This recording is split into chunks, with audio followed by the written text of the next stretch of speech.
건배! 고생들 했다오. 장례식장 안이 웃음소리로 가득했습니다. 하얀 국화꽃 사이 빈관 앞에서 네 명이 소주잔을 부딪혔죠. 시어머니 정춘자가 잔을 비우며 말했어요. 이제 팔자 한번 제대로 펴보자. 이 사실 알면 관 속에서 벌떡 일어날 텐데 팔자 참 기구하다. 젊은 여자가 웃음을 터뜨리며 말했죠. 네 사람은 죽은 사람을 애도하는 게 아니었습니다. 관 속엔 시신조차 없었죠. 물에 떠내려가서 못 찾았다니까 더 좋지 뭐. 시아버지 박성철이 입꼬리를 올렸습니다. 바로 그때였어요. 장례식장 문이 열렸습니다. 역광 속에서 한 여자가 걸어 들어왔죠. 검은 정장 차림의 그녀 뒤로 경찰과 정장 입은 사람들이 줄지어 들어섰어요. 소주잔을 든 네 명의 얼굴이 하얗게 질렸습니다. 어떻게? 정춘자의 입에서 신음이 새어나왔죠. 죽었어야 할 며느리가 살아서 서 있었으니까요. 여자가 입을 열었습니다. 제 장례식에 참석해 주셔서 감사해요. 그런데 왜 이렇게 즐거워 보이세요? 한서윤이었습니다. 오늘의 이야기 시작 전에 잠시만 구독 버튼을 눌러주세요. 댓글로 시청하고 계신 곳을 말해주세요. 반갑게 인사드리겠습니다. 그럼 이야기 바로 시작하겠습니다. 몇 년 전으로 돌아갑니다. 한서윤은 26살에 결혼을 했어요. 예식장은 작았죠. 하객은 10명도 채 안 됐습니다. 신부 쪽 하객석은 텅 비어 있었어요. 신부 부모님은요? 주례가 조심스럽게 물었죠. 오시지 못했습니다. 서윤이 담담하게 대답했어요. 신랑 쪽 하객들이 수군거렸습니다. 부모도 안 오나? 뭔가 문제 있는 거 아냐? 서윤은 신경 쓰지 않았어요. 이미 예상했던 반응이었거든요. 부모님과는 연락을 끊은 지 오래였습니다. 이유가 있었죠. 서윤은 평범한 삶을 원했어요. 회사 다니고 퇴근 후엔 좋아하는 드라마 보고 주말엔 동네 카페에서 책 읽는 그런 일상이요. 하지만 부모는 달랐습니다. 내가 왜 그런 삶을 살아야 하니? 어머니가 물었었죠. 그냥 좋아서요. 우린 내가 이어받길 바랐어. 아버지의 목소리는 단호했어요. 서윤은 고개를 저었습니다. 전 제 방식대로 살고 싶어요. 그날 이후 연락이 끊겼죠. 서윤은 스스로 독립했어요. 작은 원룸에서 생활하며 백화점 명품관에서 일했습니다. 월급은 넉넉하진 않았지만 자유로웠어요. 그렇게 1년쯤 지났을 때 박재민을 만났습니다. 백화점 근처 카페에서였죠. 여기 자리 있나요? 재민이 웃으며 물었어요. 네, 앉으세요. 몇 번 마주치다 보니 자연스럽게 이야기를 나누게 됐습니다. 재민은 친절했어요. 힘든 일 있으면 언제든 말해요. 고마워요. 서윤은 그 따뜻함이 좋았습니다. 석 달 뒤 재민이 청혼했죠. 나랑 결혼해 줄래요? 서윤은 망설이지 않았어요. 네. 결혼 준비는 간단했습니다. 작은 예식장을 예약하고 드레스는 대여했어요. 부모님은 초대 안 해요? 재민이 물었죠. 연락하고 지내지 않아서요. 괜찮아요. 그래요? 그럼 우리 둘이서 시작하면 되죠. 재민은 이해해주는 것처럼 보였습니다. 결혼식 날 서윤은 혼자 대기실에 앉아 있었어요. 거울 속 자신을 바라봤죠. 이제 새로운 가족이 생기는 거야. 마음이 설렜습니다. 식이 끝난 뒤 시댁 식구들과 첫 식사 자리가 마련됐어요. 장소는 족발집이었습니다. 우리 집이야. 직접 운영하거든. 시어머니 정춘자가 말했어요. 앞으로 자주 와야 할 거야. 명절엔 당연히 오는 거고. 서윤이 고개를 숙였습니다. 네, 어머님. 시아버지 박성철이 소주를 따르며 물었죠. 그래서 댁 부모님은 왜 안 오셨어? 서윤이 잠시 망설이다 입을 열었어요. 부모님은 계세요. 하지만 연락하지 않고 지내고 있어요. 왜?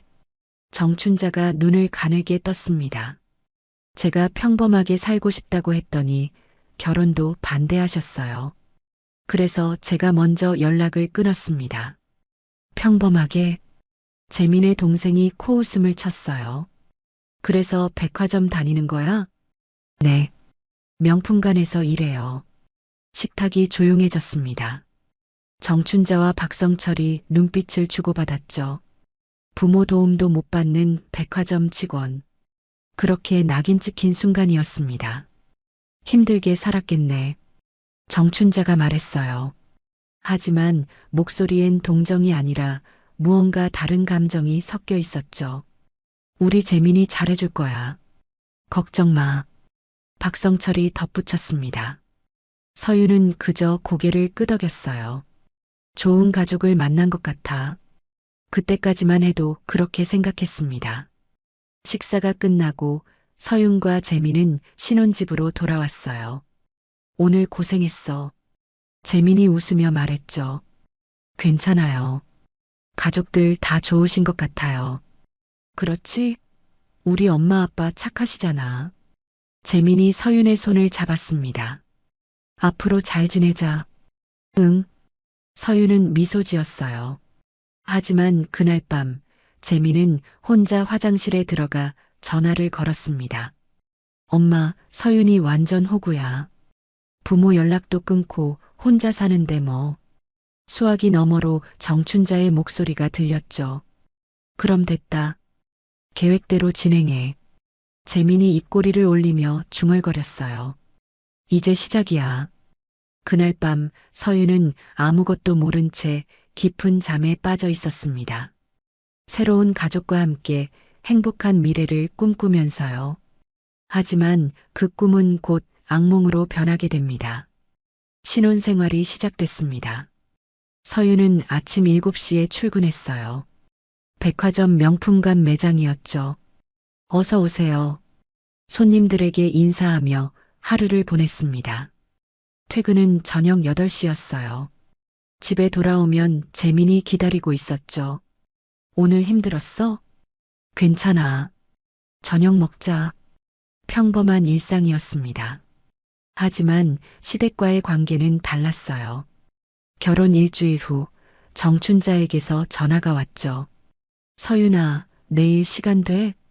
네, 어머님. 무슨 일이세요? 집에 좀 와. 할 얘기가 있어서. 서윤은 다음날 시댁을 찾아갔습니다. 족발집 안은 김이 자욱했어요. 왔어? 앉아. 정춘자가 식탁을 가리켰죠. 박성철도 자리에 앉아 있었습니다. 결혼했으니까 우리 집안 얘기 좀 해야겠더라고.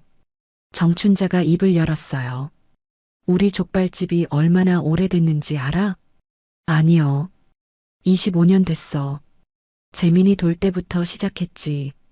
박성철이 소주잔을 채우며 말했습니다. 그동안 고생 많이 했어요. 재민이가 말했어요. 서윤이 조심스럽게 대답했죠. 고생? 그래, 고생이지. 정춘자의 목소리가 낮아졌습니다. 근데 며느리 들이면 좀 나아질 줄 알았는데. 네. 서윤이 고개를 들었어요. 너 부모한테 도움도 못 받잖아. 정춘자가 팔짱을 꼈습니다. 백화점 월급쟁이 주제에 시집 왔으면 뭘 해야 하는지 알아? 서윤의 얼굴이 굳었죠. 효도해야지. 당연한 거 아니야? 박성철이 거들었어요. 최선을 다하겠습니다. 최선? 돈이 최선이지. 정춘자가 비웃듯 말했습니다. 너 월급 얼마야? 200만 원 정도요. 겨우 그것밖에? 정춘자가 혀를 찼어요. 그걸로 뭘 하겠다는 거야? 집세도 내야 하고. 저희 집은 전세라서 괜찮아요. 전세? 그것도 재민이가 대출받아서 한 거잖아. 서윤은 아무 말도 할 수 없었습니다. 앞으로 생활비 조금씩 보태야 할 거야. 정춘자가 단호하게 말했죠. 매달 30만 원만. 할 수 있지? 네. 서윤이 고개를 끄덕였어요. 잘 생각했어. 그리고 명절엔 당연히 와야 하고. 알겠습니다. 집으로 돌아온 서윤은 재민에게 말했습니다. 오늘 어머님이 생활비를 조금 달래. 그래. 얼마? 30만 원. 재민이 잠시 생각하더니 고개를 끄덕였어요. 우리 부모님 고생 많이 하셨으니까 그 정도는 해야지. 응. 서윤은 마음이 무거웠습니다. 200만 원에서 30만 원을 빼면 170만 원이었죠. 거기서 교통비, 식비, 용돈을 빼면 남는 게 거의 없었어요. 하지만 가족이니까 서윤은 스스로를 다독였습니다. 한 달 뒤 또 전화가 왔어요. 서윤아, 추석이잖아. 정춘자의 목소리였죠. 네, 어머님. 갈 준비하고 있어요. 준비는 무슨? 와서 음식 만들어야지. 네. 혼자 하면 힘들잖아. 며느리가 도와야지. 서윤은 추석 전날 시댁에 갔습니다. 오후 2시부터 밤 11시까지 주방에 서 있었어요. 전 부치고 나물 무치고 고기 굽고. 어휴, 그렇게 하면 언제 다 해? 정춘자가 옆에서 지적했죠. 빨리빨리 해야지. 답답하네. 서윤의 손이 떨렸습니다. 칼질하다 손가락을 베었어요. 아, 왜 다쳤어? 정춘자가 힐끗 쳐다봤습니다. 반창고 붙이고 계속해. 시간 없어. 네. 서윤은 반창고를 붙이고 다시 칼을 잡았어요. 추석 당일 친척들이 모였습니다. 재민이 결혼했다며? 고모가 물었죠. 응, 저기 있어. 정춘자가 주방에 있는 서윤을 가리켰어요. 며느리가 일은 잘해? 글쎄, 부모 도움도 못 받는 애라 걱정이야. 정춘자의 목소리가 낮아졌습니다. 그래도 백화점 다니잖아. 백화점 직원이 뭐 대단한 줄 알아? 월급 고작 200인데. 친척들이 수군거렸어요. 서윤은 주방에서 그 소리를 다 들었습니다. 얼굴이 화끈거렸죠. 하지만 아무 말도 할 수 없었어요. 식사가 끝나고 설거지를 하는데 신우이가 다가왔습니다. 언니 힘들지? 아니, 괜찮아. 우리 엄마 좀 세시긴 해. 근데 나쁜 분은 아니야. 신우이가 조심스럽게 말했어요. 알아. 이해해. 서윤이 웃으며 대답했죠. 그래도 언니가 우리 오빠 잘 챙겨주니까 고마워. 당연한 거지. 집에 돌아온 서윤은 침대에 쓰러졌습니다. 온몸이 쑤셨어요. 재민이 옆에 누우며 물었죠. 오늘 고생했어. 응. 우리 부모님이 좀 까다로우시긴 하지? 아니야. 괜찮아. 서윤은 그렇게 말했지만 눈물이 핑 돌았습니다. 평범한 삶을 선택한 건데 왜 이렇게 힘들까? 그날 밤 서윤은 오랜만에 부모님 생각을 했어요. 연락을 끊은 지 2년이 넘었죠. 지금 연락하면 뭐라고 하실까? 하지만 전화기를 들 수 없었습니다. 스스로 선택한 길이었으니까요. 다음 날 출근길에 백화점 앞을 지나는데 누군가 서윤을 불렀어요. 서윤 씨? 돌아보니 백화점 부매니저였습니다. 네, 팀장님. 요즘 표정이 안 좋던데 괜찮아요? 네, 괜찮습니다. 혹시 집에 무슨 일 있어요? 아니에요. 신혼이라 적응 중이에요. 서윤이 애써 웃었죠. 그래요? 힘들면 언제든 말해요. 감사합니다. 서윤은 매장으로 들어갔습니다. 손님들에게 미소 지으며 인사했어요. 어서 오세요. 밝은 목소리였죠.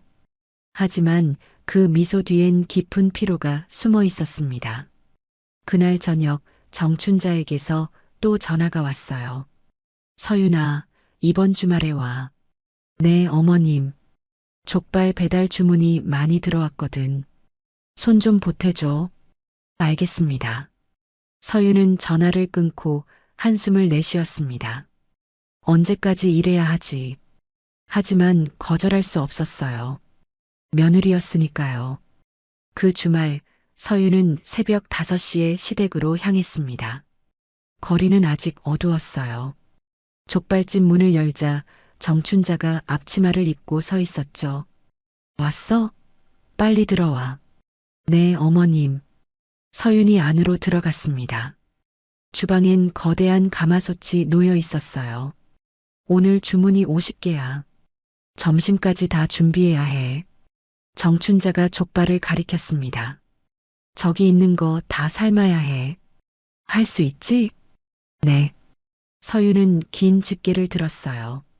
뜨거운 김이 얼굴을 때렸죠. 가까이 가. 그래야 제대로 뒤집지. 정춘자가 서윤을 가마 앞으로 밀었습니다. 열기가 피부를 찔렀어요. 서윤이 조심스럽게 족발을 뒤집었죠. 너무 느려. 빨리빨리 해야 한다니까. 네. 땀이 이마를 타고 흘러내렸습니다. 손이 미끄러웠어요. 집게를 놓칠 뻔했죠. 조심해. 족발 떨어뜨리면 어떡하려고.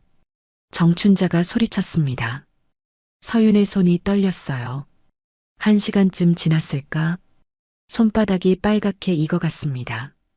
뜨거운 김에 데인 거였죠. 어머님, 잠깐만 쉬어도 될까요? 쉬긴 무슨. 아직 반도 안 했어. 정춘자가 차갑게 대답했어요. 손이 좀 아파서. 손? 그까짓 거 참아. 우린 몇십 년을 이렇게 했는데. 서윤은 입을 다물었습니다. 다시 집게를 잡았어요. 오전 10시가 되자 족발이 다 삶아졌습니다. 이제 썰어야지. 정춘자가 커다란 칼을 내밀었죠. 어머님이 보여주시면. 바쁘니까 내가 해. 어렵지 않아. 서윤이 칼을 받아들었어요. 족발을 도마에 올렸습니다. 칼을 대는데 손에 힘이 없었죠. 똑바로 자르라니까. 울퉁불퉁하면 손님들이 뭐라고 하겠어. 정춘자의 목소리가 날카로워졌습니다. 서윤이 힘을 주자 칼이 미끄러졌어요. 손가락을 베었습니다. 아, 피가 흘러나왔죠. 또 다쳤어? 어휴, 답답해 죽겠네. 정춘자가 혀를 찼습니다. 반창고 붙이고 와. 빨리. 네. 서윤은 화장실로 달려가 손을 씻었어요. 거울 속 자신의 얼굴을 봤습니다. 창백하고 지쳐 보였죠. 왜 이러고 살지. 하지만 다시 주방으로 돌아갔어요. 족발을 계속 썰었습니다. 점심때가 되자 배달 주문이 쏟아졌어요. 서윤아, 포장 좀 도와줘. 박성철이 말했습니다. 네, 아버님. 서윤은 족발을 비닐봉지에 담았어요. 양념장도 함께 넣었죠. 빨리 안 해? 배달 나가야 한다고. 정춘자가 재촉했습니다. 서윤의 손이 더 빨라졌어요. 정신없이 움직였죠. 오후 2시쯤 되자 주문이 끝났습니다. 서윤은 의자에 주저앉았어요. 온몸이 축 늘어졌습니다. 밥 먹어. 정춘자가 식판을 내밀었죠. 냉면이었어요. 감사합니다. 서윤이 젓가락을 들었습니다. 배가 고팠지만 입맛이 없었어요. 밥도 제대로 못 먹어? 체력이 없으니까 일도 못하지. 정춘자가 중얼거렸습니다. 서윤은 억지로 면을 삼켰어요. 다 먹었으면 설거지해. 네. 서윤은 일어나 주방으로 갔습니다. 싱크대엔 그릇이 산더미처럼 쌓여 있었어요. 손을 물에 담그자 베인 상처가 쓰라렸습니다. 하지만 참았죠. 1시간 뒤 설거지가 끝났어요. 다 했어요. 그래. 그럼 이제 가봐. 정춘자가 손을 휘저었습니다. 수고했어요. 서윤이 인사했죠. 대답은 없었습니다. 집으로 돌아오는 길, 서윤은 버스 안에서 손을 내려다봤어요. 빨갛게 부어오른 손바닥, 반창고 붙인 손가락, 물집이 잡힌 엄지. 이게 맞는 걸까? 눈물이 핑 돌았습니다. 하지만 흘리지 않았어요. 집에 도착하자 재민이 게임을 하고 있었습니다. 왔어? 응. 엄마가 고맙대. 그래. 서유는 화장실로 들어가 샤워를 했어요. 뜨거운 물이 몸을 적셨죠. 하지만 피로는 씻겨 내려가지 않았습니다. 그날 밤 서유는 침대에 누워 천장을 바라봤어요. 재미는 옆에서 코를 골고 있었죠. 내가 선택한 삶이야. 버텨야 해. 스스로를 다독였습니다. 다음 주에도 전화가 왔어요. 서윤아, 또 주문 많이 들어왔어. 올 수 있지? 네, 어머님. 그 다음 주에도, 그 다음 주에도. 서윤은 매주 새벽 족발집으로 향했습니다. 손은 점점 거칠어졌어요. 허리는 자주 아팠죠. 백화점 동료가 물었습니다. 서윤 씨, 요즘 많이 피곤해 보여요. 아니에요. 괜찮아요. 손은 왜 그래요? 다쳤어요? 아, 이거요? 요리하다가 살짝. 서윤이 손을 숨겼어요. 조심하세요. 병원 가보는 게 좋겠어요. 네, 알겠습니다. 하지만 병원에 갈 시간도 여유도 없었죠. 어느 날 정춘자가 새로운 요구를 했습니다. 서윤아, 생활비 좀 더 올려줄 수 있어? 얼마나요? 50만 원만. 50만 원이요? 서윤의 목소리가 떨렸어요. 왜 못해? 우리가 너 먹여 살리는 것도 아니고. 아니에요. 할게요. 잘 생각했어. 전화를 끊은 서윤은 통장을 확인했습니다. 잔고는 거의 바닥이었어요. 어떻게 하지? 머리가 복잡했습니다. 재민에게 말하자니 또 부모님 편을 들게 뻔했죠.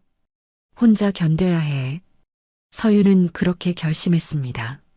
하지만 마음 한구석에선 작은 의문이 자라고 있었어요. 정말 이게 가족인가? 그 의문은 점점 커져갔습니다. 며칠 뒤 서윤은 시댁 주방에서 또다시 족발을 삶고 있었어요. 땀이 비 오듯 흘러내렸죠. 정춘자가 옆에서 지켜보고 있었습니다. 그래도 요즘 좀 나아졌네. 처음보단. 감사합니다. 근데 서윤아. 네. 너 부모 진짜 연락 안 해? 네. 연락 안 합니다. 그럼 유산 같은 거 기대하지 마. 정춘자가 웃으며 말했어요. 아무것도 기대하지 않아요. 그래. 그게 나아. 서윤은 고개를 숙였습니다. 내가 뭘 기대하겠어. 이미 아무것도 기대하지 않고 있었으니까요. 그날 오후 집으로 돌아온 서윤은 거울 앞에 섰어요. 거울 속 자신은 낯설었습니다. 몇 달 전만 해도 웃고 있던 얼굴. 지금은 지쳐 있었죠. 언제까지 이렇게 살아야 할까? 그때는 몰랐습니다. 더 큰 계획이 자신을 향해 다가오고 있다는 걸. 결혼한 지 석 달이 지났습니다. 어느 저녁 재민이 퇴근한 서윤에게 말을 꺼냈어요. 서윤아, 보험 하나 들어야 할 것 같아. 보험? 서윤이 고개를 들었죠. 응. 우리 둘 다 일하잖아. 혹시 모를 일 대비해야지. 재민이 서류 뭉치를 꺼냈습니다. 두꺼웠어요. 무슨 보험인데? 적금이랑 연금이랑 실손보험 다 묶인 거야. 회사에서 단체로 가입하면 싸게 해준대. 서윤이 몇 장 넘겨봤습니다. 전문 용어 투성이었죠. 이게 다 필요한 거야? 당연하지. 나중에 애 낳으면 학자금도 필요하고 아프면 병원비도 들잖아. 재민이 웃으며 말했어요. 너도 알잖아. 부모님 도움 못 받으니까 우리끼리 준비해야지. 서윤이 잠시 망설였습니다. 금액이 좀 큰 것 같은데. 괜찮아. 월 납입금은 얼마 안 돼. 나도 같이 들 거야. 그래. 응. 우리 미래를 위한 거잖아. 서윤이 고개를 끄덕였어요. 알았어. 펜을 들어 서명란에 이름을 써내려갔습니다. 1장, 2장, 3장. 총 15장이었죠. 다 썼어.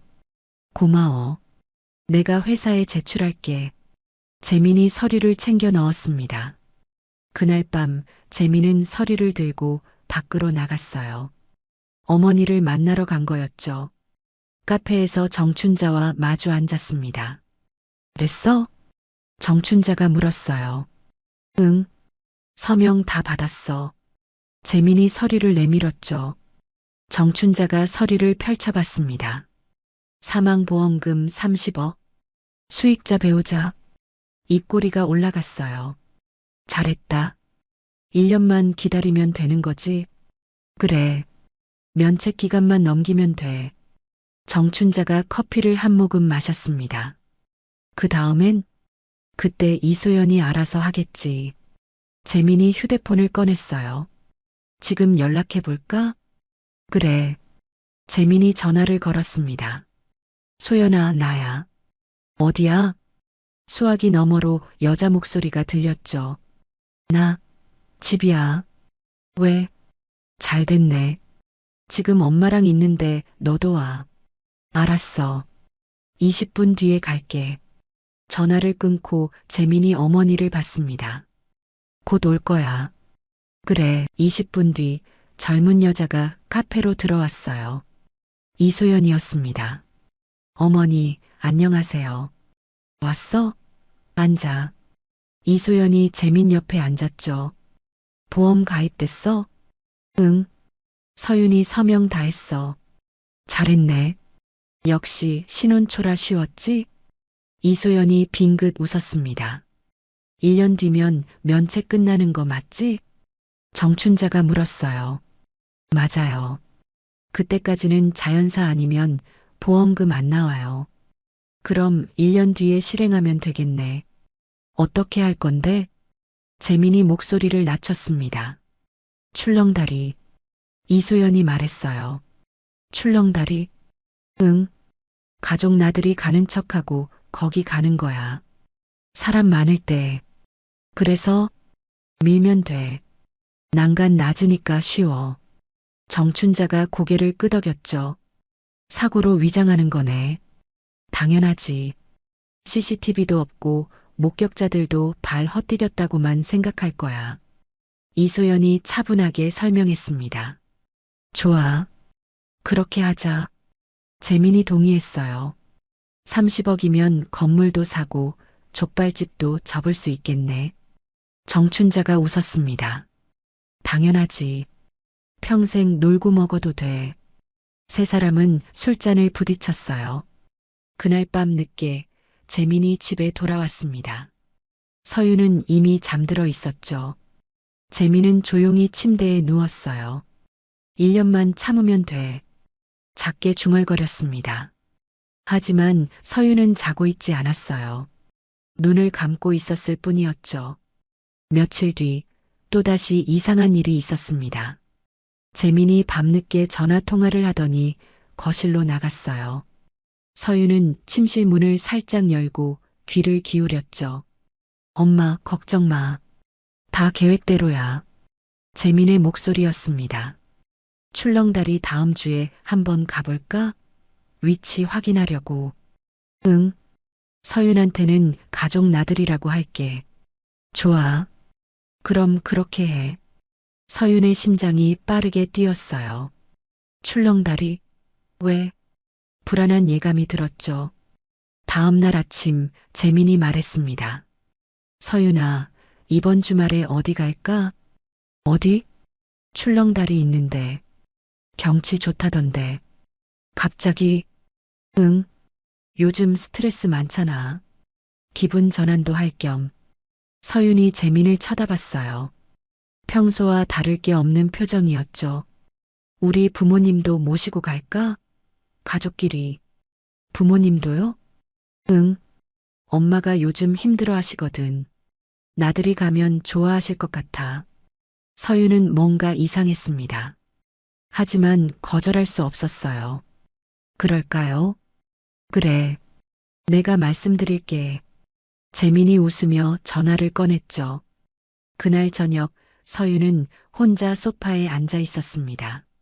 머릿속이 복잡했어요. 보험, 출렁다리, 1년. 단어들이 맴돌았죠. 연결되지 않는 것 같으면서도 뭔가 이어지는 느낌이었습니다. 설마 생각하기 싫었어요. 하지만 불안감은 점점 커졌죠. 그날 밤 서유는 잠들지 못했습니다. 재민이 옆에서 코를 골고 있었어요. 서유는 천장을 바라봤죠. 내가 너무 예민한 걸까? 스스로를 의심했습니다. 하지만 직감은 계속 경고하고 있었어요. 뭔가 잘못됐어. 새벽 3시쯤 서유는 조용히 일어났습니다. 거실로 나가 재민의 가방을 뒤졌어요. 서류가 있었죠. 보험 가입 확인서. 서윤이 서류를 펼쳤습니다. 사망보험금 30억 원. 수익자 박재민. 손이 떨렸어요. 면책기간 1년. 숨이 막혔습니다. 이게 뭐지? 서류를 더 읽어 내려갔어요. 가입일은 석 달 전. 본인이 서명한 날이었죠. 그때 그 서류가 이거였어? 머리가 복잡했습니다. 적금과 연금이라고 했는데 거짓말이었던 거죠. 서유는 서류를 다시 가방에 넣었어요. 침실로 돌아와 침대에 누웠습니다. 잠이 오지 않았어요. 1년 뒤 출렁다리 퍼즐 조각들이 맞춰지기 시작했습니다. 그리고 그 퍼즐은 끔찍한 그림을 만들고 있었죠. 나를 죽이려는 거야? 등골이 서늘해졌어요. 하지만 확신할 수 없었습니다. 증거가 없어. 서유는 눈을 감았어요. 더 지켜봐야 해. 그날 이후 서유는 모든 것을 주시하기 시작했습니다. 재민의 전화 통화, 시댁 식구들의 태도, 모든 것이 의심스러웠어요. 그리고 마침내 결정적인 순간이 찾아왔습니다. 다음 날 서유는 회사에 반차를 냈습니다. 택시를 타고 향한 곳은 강남이었어요. 높은 빌딩들이 즐비한 거리, 30층짜리 사옥 앞에서 내렸죠. 2년 만이네. 심호흡을 하고 로비로 들어갔습니다. 어디 찾으세요? 안내 데스크 직원이 물었죠. 한태성 회장님 뵈러 왔습니다. 예약 있으세요? 없지만 따님이라고 전해주세요. 직원의 눈이 커졌어요. 잠시만요. 전화를 걸더니 위를 쳐다봤습니다. 30층으로 올라가시면 됩니다. 감사합니다. 서윤이 엘리베이터에 올랐어요. 층수가 올라갈수록 심장이 빨리 뛰었죠. 뭐라고 하실까? 문이 열렸습니다. 비서가 기다리고 있었어요. 이쪽으로 오세요. 복도를 지나 회장실 문 앞에 섰죠. 비서가 노크했습니다. 회장님, 따님 오셨습니다. 들어오라고 해. 낮고 무거운 목소리였어요. 서윤이 문을 열고 들어갔습니다. 넓은 회장실. 통유리 너머로 서울 시내가 한눈에 보였죠. 책상 앞에 한 남자가 앉아 있었어요. 60대 초반. 서윤의 아버지 한태성이었습니다. 앉아라. 서윤이 소파에 앉았어요. 아버지도 맞은편에 앉았죠. 2년 만이구나. 네. 잘 지냈니? 예. 짧은 대답이었습니다. 한태성이 서윤을 바라봤어요. 얼굴이 많이 상했구나. 그래요? 살도 빠지고 손도 거칠어졌어. 아버지의 눈빛이 깊어졌죠. 무슨 일이 있었니? 서윤이 입술을 깨물었습니다. 눈물이 핑 돌았어요. 아버지, 말해봐라. 죄송해요. 뭐가? 제가 선택한 길이었는데 이렇게 찾아와서. 서윤의 목소리가 떨렸죠. 한태성이 앞으로 몸을 기울였어요. 천천히 말해. 서윤이 심호흡을 했습니다. 그리고 모든 것을 털어놓기 시작했어요. 결혼 이야기부터 시댁의 학대, 족발집 새벽 노동, 손대이고 배인 일, 생활비 갈취, 그리고 마지막으로 보험 이야기. 한태성의 표정이 굳었습니다. 네. 제가 모르는 사이에 가입됐어요. 수익자는 남편이요. 그래서 어젯밤에 대화를 들었어요. 출렁다리에서 저를 밀어서 서윤의 목소리가 끊겼어요. 한태성이 주먹을 쥐었죠. 계속해라. 사고로 위장할 거래요. 1년 뒤에, 1년 뒤면 넉 달 남았어요. 회장실이 조용해졌습니다. 한태성이 창밖을 바라봤어요. 왜 진작 말하지 않았니? 제가 선택한 삶이었으니까요. 스스로 책임져야 한다고 생각했어요. 책임?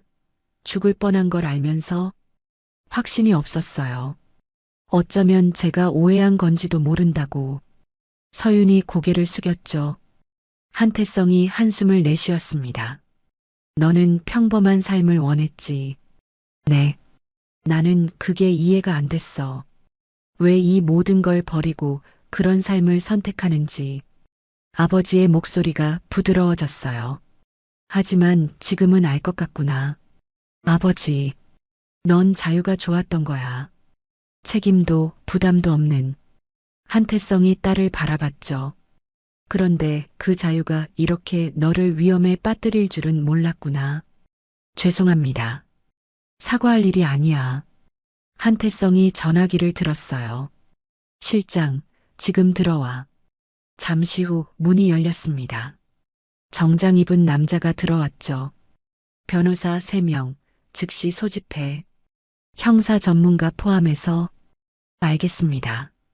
그리고 사람 몇 명 더 붙여. 내 딸 보호할 사람. 지금 바로 하겠습니다. 실장이 나갔어요. 한태성이 서윤을 봤습니다. 이제부터 내가 처리할 거다. 하지만 너 혼자 감당할 일이 아니야. 이건 범죄야. 어떻게 하실 건데요? 증거를 모을 거다. 확실하게. 한태성이 책상으로 가 서류를 꺼냈어요. 보험 관련 서류 있니? 집에 있어요. 가져와. 그리고 통화 내용 녹음한 거 있으면 그것도. 녹음은 못했어요. 괜찮아. 앞으로 녹음하면 돼. 아버지의 눈빛이 날카로워졌죠. 넉 달이면 충분해. 정말 괜찮을까요? 서윤이 불안한 표정으로 물었어요. 걱정 마. 내가 지킬 테니까. 한태성이 딸의 어깨에 손을 올렸습니다. 2년 동안 내가 어떻게 살았는지 몰랐구나. 미안하다.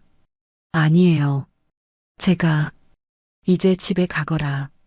평소처럼 행동해. 아무것도 모르는 척. 네. 일주일에 한 번씩 여기 와. 진행 상황 보고받을 거야. 알겠습니다. 서윤이 일어섰어요. 문을 나서려는데 아버지가 불렀죠. 서윤아. 네. 살아있어야 한다. 명심해. 네. 서윤이 고개를 끄덕이고 나갔습니다. 엘리베이터를 타고 내려오는 동안 눈물이 흘렀어요. 살아있어야 한다. 아버지의 말이 귓가에 맴돌았죠. 로비로 나와 햇빛을 마주했습니다.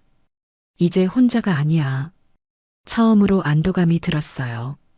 그날 저녁 서윤은 집에 돌아왔어요. 재민이 소파에 앉아 있었죠. 어디 갔다 와? 병원. 손이 아파서. 그래. 괜찮아? 응.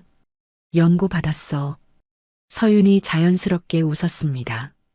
저녁 먹을래? 그래. 재민은 의심하지 않았어요.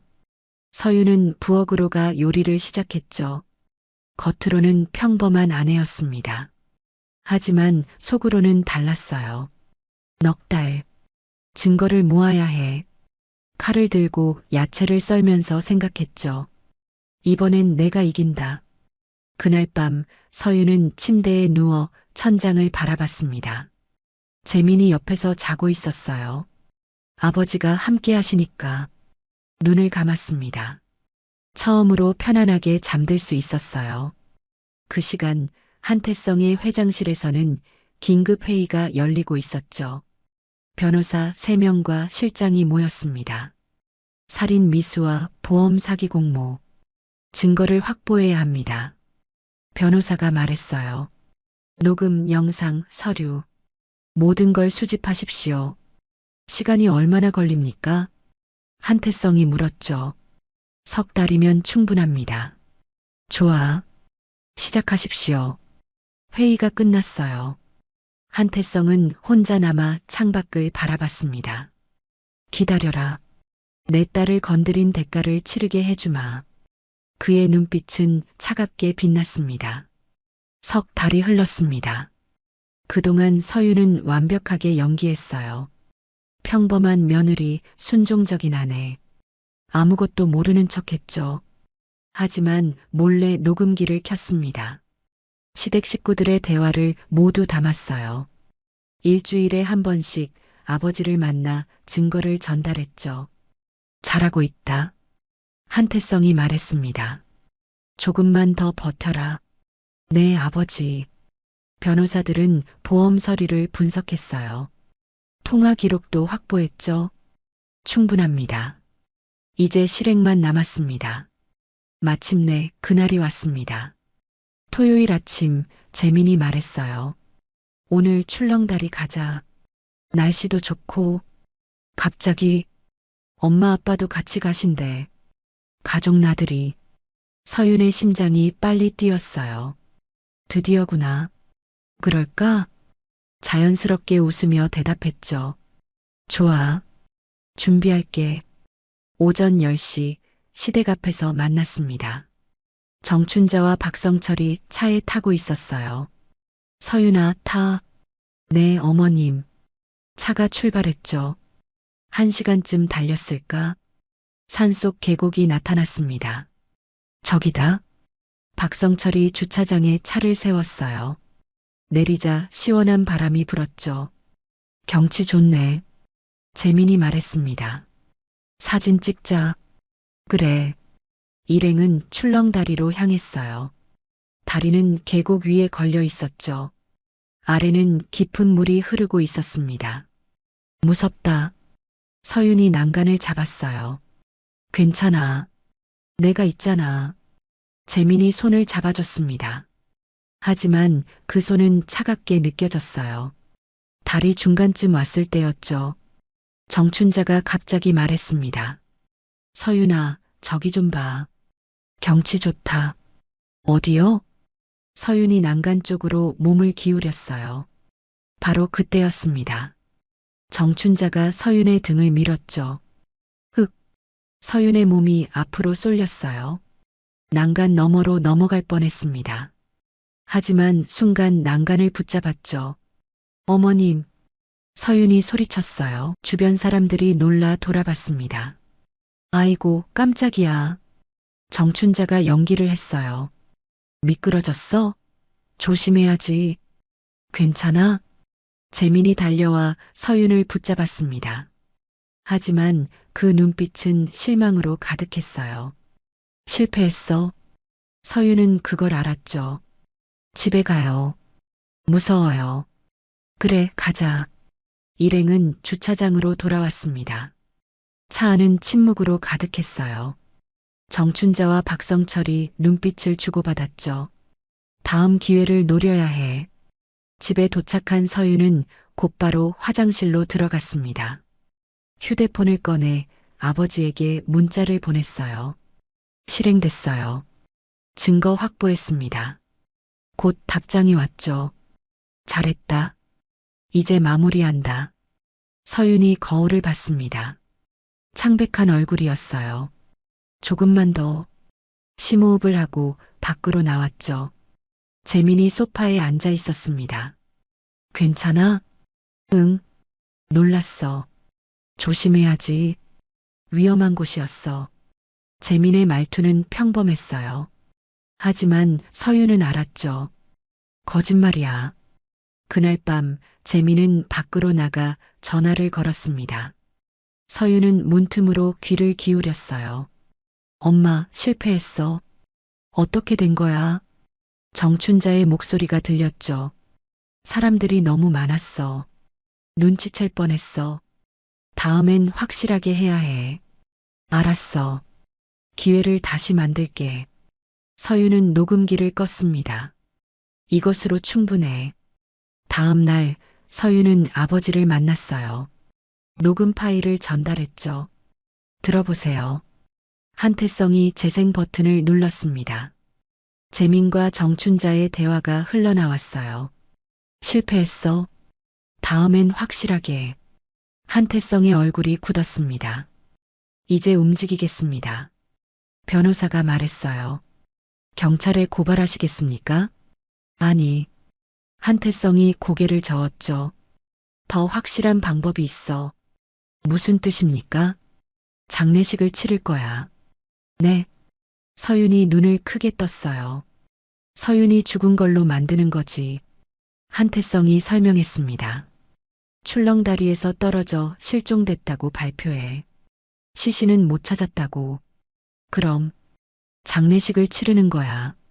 그들이 원하는 대로. 변호사가 고개를 끄덕였어요.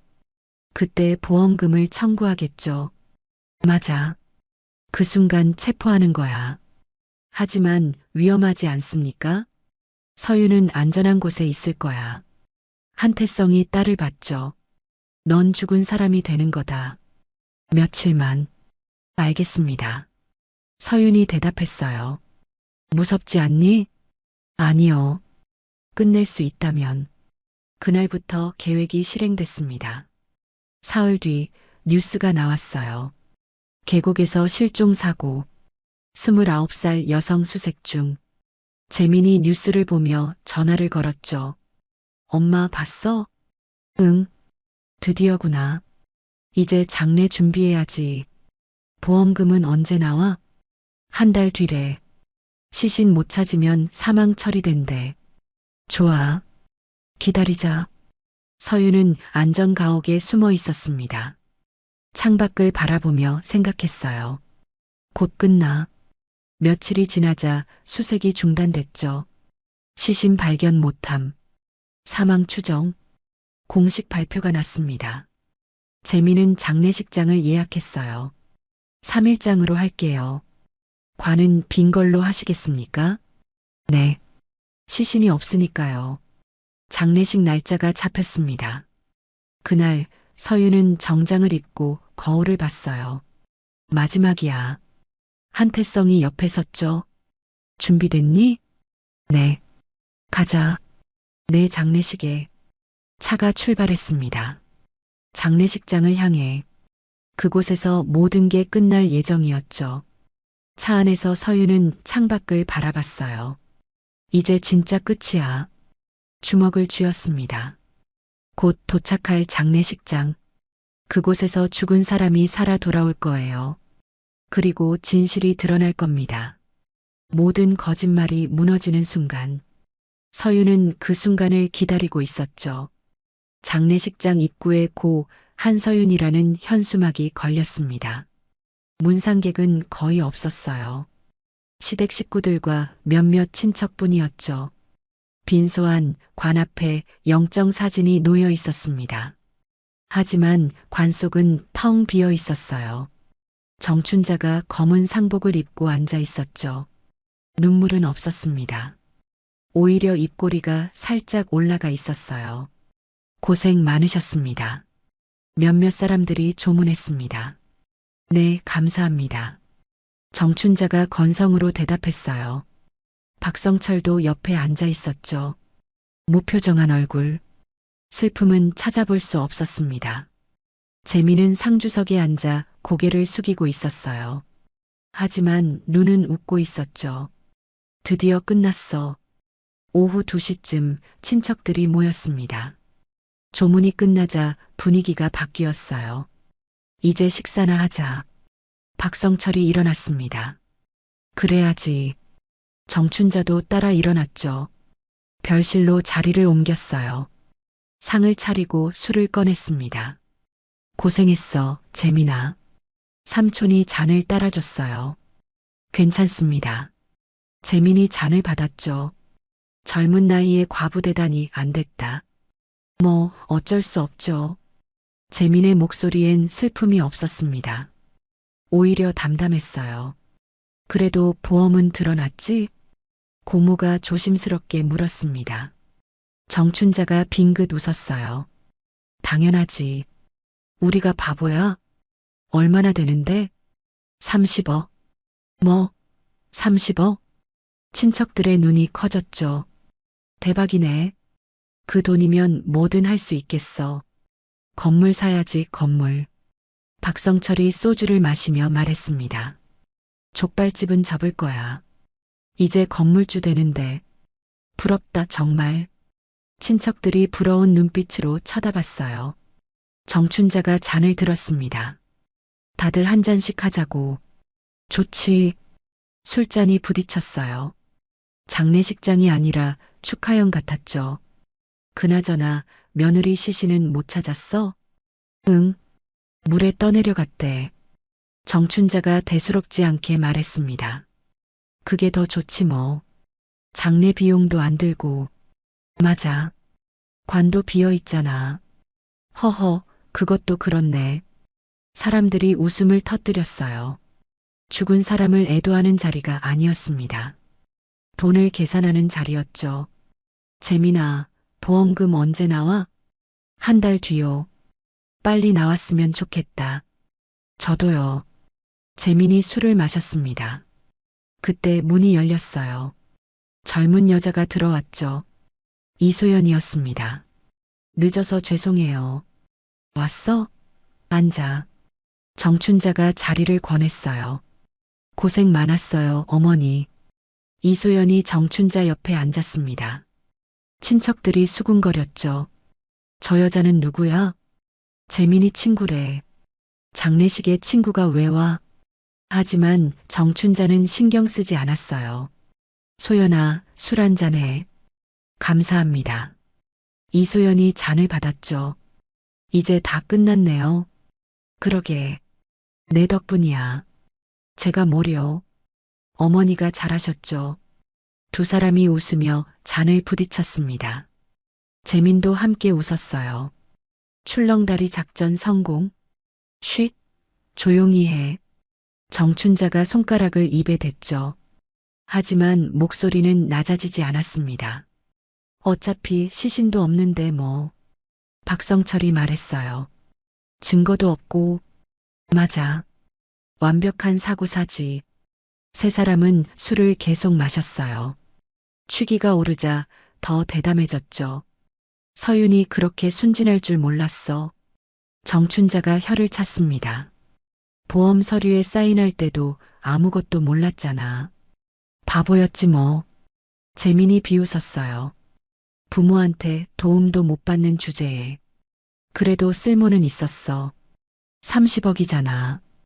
이소연이 말했죠. 며느리 하나 잘 써먹었지. 정춘자가 웃음을 터뜨렸습니다. 다른 친척들도 따라 웃었어요. 장례식장이 웃음소리로 가득 찼습니다. 죽은 사람에 대한 예의는 없었어요. 오직 돈 계산뿐이었죠. 건물은 어디다 살 거야? 강남이 좋을까? 아니야, 분당이 낫지. 월세 받으면 얼마나 될까? 한 달에 1,000만 원은 되겠지. 와, 대박. 사람들의 눈이 반짝였어요. 탐욕으로 가득한 눈빛이었죠. 오후 4시쯤 술자리가 무르익었습니다. 정춘자가 일어나 관 앞으로 갔어요. 빈 관을 쓰다듬으며 중얼거렸죠. 서윤아, 고마워. 덕분에 우리 인생 피겠다. 비웃는 투였습니다. 박성철도 다가왔어요. 평생 족발이나 삶을 뻔했는데 말이야. 이제 건물 주지. 두 사람이 웃었어요. 재민도 관 앞에 섰습니다. 미안해, 서윤아.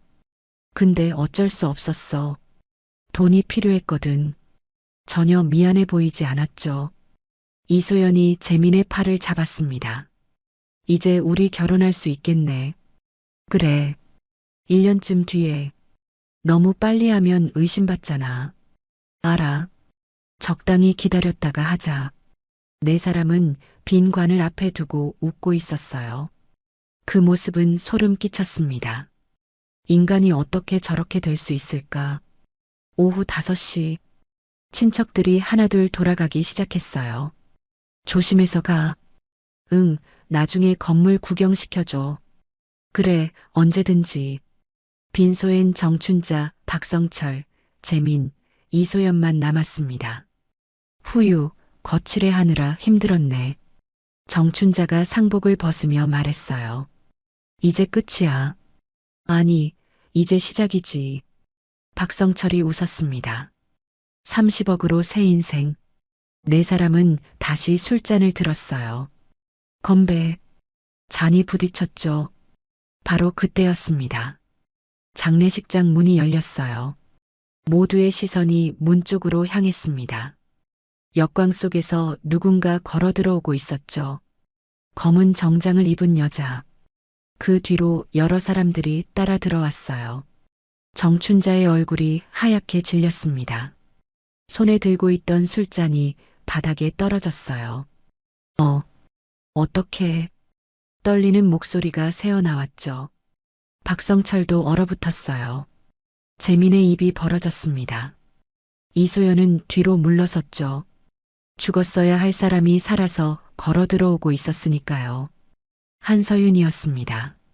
한서윤이 천천히 걸어 들어왔습니다. 그 뒤로 한태성 회장이 나타났어요. 정장 입은 변호사 3명, 그리고 경찰관 5명이 함께였죠. 정춘자가 뒷걸음질 쳤습니다. 이게 무슨... 목소리가 떨렸어요. 서윤이 빈 관 앞에 섰습니다. 관 뚜껑을 쓰다듬으며 말했죠. 제 장례식에 참석해 주셔서 감사합니다. 차분한 목소리였어요. 그런데 왜 이렇게 즐거워 보이셨어요? 재민이 얼굴이 새하얗게 질렸습니다. 서윤아, 내가 어떻게... 죽었어야 했죠? 서윤이 재민을 똑바로 쳐다봤어요. 출렁다리에서 떨어져서 박성철이 벽에 붙었습니다. 아니, 우리가... 변명하지 마세요. 서윤이 손을 들었죠. 한태성이 앞으로 나왔습니다. 내 소개를 하겠네. 무거운 목소리였어요. 나는 한태성이야. 한서윤의 아버지. 뭐? 정춘자의 입이 떡 벌어졌습니다. 한태성? 그 한태성? 대한그룹 회장이시죠. 변호사가 명함을 내밀었어요. 정춘자가 명함을 받아들었습니다. 손이 부들부들 떨렸죠. 대한그룹. 재벌. 그래. 내 딸이 너희 집 며느리였지. 한태성의 눈빛이 차가웠습니다. 재민이 뒤로 비틀거렸어요. 말도 안 돼. 서윤이가 재벌 딸? 믿기지 않죠? 서윤이 웃었습니다. 저도 평범하게 살고 싶었어요. 그래서 모든 걸 버렸죠. 하지만 당신들은 그걸 이용했어요. 변호사가 서류 뭉치를 꺼냈습니다. 보험 사기, 살인 미수, 공모. 증거는 모두 확보했습니다. 또 다른 변호사가 녹음기를 켰어요. 재민의 목소리가 흘러나왔죠. 엄마, 실패했어. 다음엔 확실하게 해야 해. 정춘자의 얼굴이 일그러졌습니다. 이건 출렁다리 작전. 기억나시죠? 서윤이 말했어요. 제가 다 들었습니다. 녹음도 했고요. 내가... 정춘자가 소리쳤죠. 저는 자는 척했어요. 여러 번요. 서윤의 목소리가 단호했습니다. 당신들이 보험금 계산할 때도, 살해 방법 의논할 때도 이소연이 문 쪽으로 뛰었어요. 하지만 경찰이 막았죠. 어디 가시려고요? 전 몰랐어요. 몰랐다고요? 변호사가 또 다른 녹음을 틀었습니다. 이소연의 목소리였어요. 신혼초가 심사 통과 제일 쉽다니까. 출렁다리에서 밀면 돼. 이소연이 주저앉았습니다. 아니야. 저건 당신이 처음 계획을 제안했죠. 서윤이 차갑게 말했어요. 보험 설계부터 살해 방법까지. 경찰관이 수갑을 꺼냈습니다. 정춘자, 박성철, 박재민, 이소연. 살인 미수 및 보험 사기 혐의로 체포합니다. 싫어. 나 안 가. 정춘자가 소리쳤어요. 하지만 경찰은 가차 없었습니다. 수갑이 채워졌죠. 나 억울해. 그 계집애가 거짓말하는 거야. 증거가 있습니다. 변호사가 서류를 펼쳤어요. 보험 가입 서류, 통화 기록, 녹음 파일, 출렁다리 CCTV 영상도 확보했습니다. 당신이 며느리를 민 장면이 선명하게 찍혀 있죠. 정춘자의 얼굴이 흑빛이 됐습니다. 재민이 서윤에게 다가가려 했어요. 서윤아, 오해야. 나는 오해? 서윤이 재민을 똑바로 봤습니다. 30억짜리 보험이 오해인가요? 출렁다리 가족 나들이가 오해인가요? 제 장례식에서 웃으며 건물 얘기하신 것도 오해인가요? 재민이 입을 다물었어요. 할 말이 없었죠. 저는 당신을 사랑했어요. 서윤의 목소리가 떨렸습니다. 평범한 삶을 함께 살고 싶었어요. 하지만 당신은 저를 돈으로 계산했죠. 재민이 고개를 숙였습니다. 경찰이 그를 끌고 나갔어요. 박성철도 순순히 따라갔습니다. 이소연은 울며 끌려갔죠. 살려주세요. 제발. 하지만 아무도 그녀의 말을 듣지 않았습니다. 마지막으로 정춘자가 남았어요. 수갑찬 채 서윤을 노려봤죠. 너 같은 계집애가 우릴 속였어? 속인 게 아닙니다. 서윤이 차분하게 말했어요. 저는 그냥 살고 싶었을 뿐이에요. 평범하게, 자유롭게. 하지만 당신들이 그걸 허락하지 않았죠. 정춘자가 이를 갈았습니다. 재벌 딸 주제에 왜 숨기고 살았어? 그게 잘못인가요? 서윤의 눈에 눈물이 고였어요. 제가 누구든 학대해도 되는 건 아니잖아요. 새벽마다 족발 삼키며 손대이고, 생활비 뜯기고, 월급 갈취당하고. 그게 며느리 맞나요? 정춘자는 아무 말도 하지 못했습니다. 경찰이 그녀를 끌고 나갔어요. 나라고. 비명이 복도에 울려 퍼졌죠. 장례식장이 조용해졌습니다. 서윤이 빈관 앞에 섰어요. 한태성이 딸 옆에 섰죠. 괜찮니? 네, 아버지. 잘 견뎠구나. 아버지 덕분이에요. 한태성이 딸의 어깨를 감쌌습니다. 이제 집으로 가자. 네. 두 사람이 장례식장을 나섰어요. 밖에는 햇살이 따스했습니다. 서윤이 하늘을 올려다봤어요. 이제 진짜 자유네요. 그래. 이제 내가 원하는 대로 살아라. 평범하게요? 응. 내가 원한다면. 서윤이 미소 지었습니다. 진짜 미소였어요. 그날 저녁 뉴스가 나왔습니다. 대한그룹 회장 딸 살인 미수 사건 피해자로 밝혀져. 시댁 식구들 30억 보험금 노리고 살해 시도. 현재 전원 구속 기소. 세상이 떠들썩했어요. 하지만 서윤은 조용히 커피를 마시고 있었죠. 작은 카페에서 창밖을 바라보며 생각했습니다. 평범한 게 이렇게 소중한 건지 몰랐어. 핸드폰이 울렸어요. 아버지였습니다. 서윤아, 회사 일 도와줄 생각 없니? 아니요, 아버지. 여전히 평범하게 살고 싶니? 네. 그게 제가 원하는 삶이에요. 한태성이 웃었습니다. 알았다. 내 마음대로 해라. 감사합니다. 전화를 끊었어요. 서윤은 다시 커피를 마셨습니다. 따뜻했어요. 이제 시작이야. 진짜 내 삶. 그렇게 서윤의 새로운 인생이 시작됐습니다. 석 달 뒤 법정에서 판결이 났어요. 정춘자 살인 미수로 징역 15년, 박성철 공모죄로 징역 10년, 박재민 살인 미수 및 보험 사기로 징역 20년, 이소연 공모 및 교사로 징역 12년. 모두 중형을 받았죠. 서윤은 법정에 있었습니다. 판결문을 들으며 생각했어요. 이제 정말 끝이구나.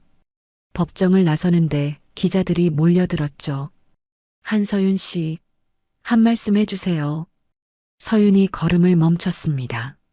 마이크 앞에 섰어요. 저는 평범한 삶을 원했을 뿐입니다. 하지만 그걸 이용한 사람들이 있었죠. 사람을 돈으로 계산하는 순간 그 인생은 이미 끝난 겁니다. 짧은 말이었어요. 하지만 무게가 있었죠. 서유는 고개를 숙이고 떠났습니다. 그날 밤 서유는 작은 원룸에 혼자 앉아 있었어요. 재벌가 딸이지만 여전히 평범하게 살기로 했죠. 창밖을 바라봤습니다. 별이 빛나고 있었어요. 이제 진짜 내 인생이야. 미소 지었습니다. 그리고 새로운 내일을 기다렸어요. 자유로운, 평범한, 행복한 내일을. 지금까지 사연 빛나는 밤이었습니다. 감사합니다.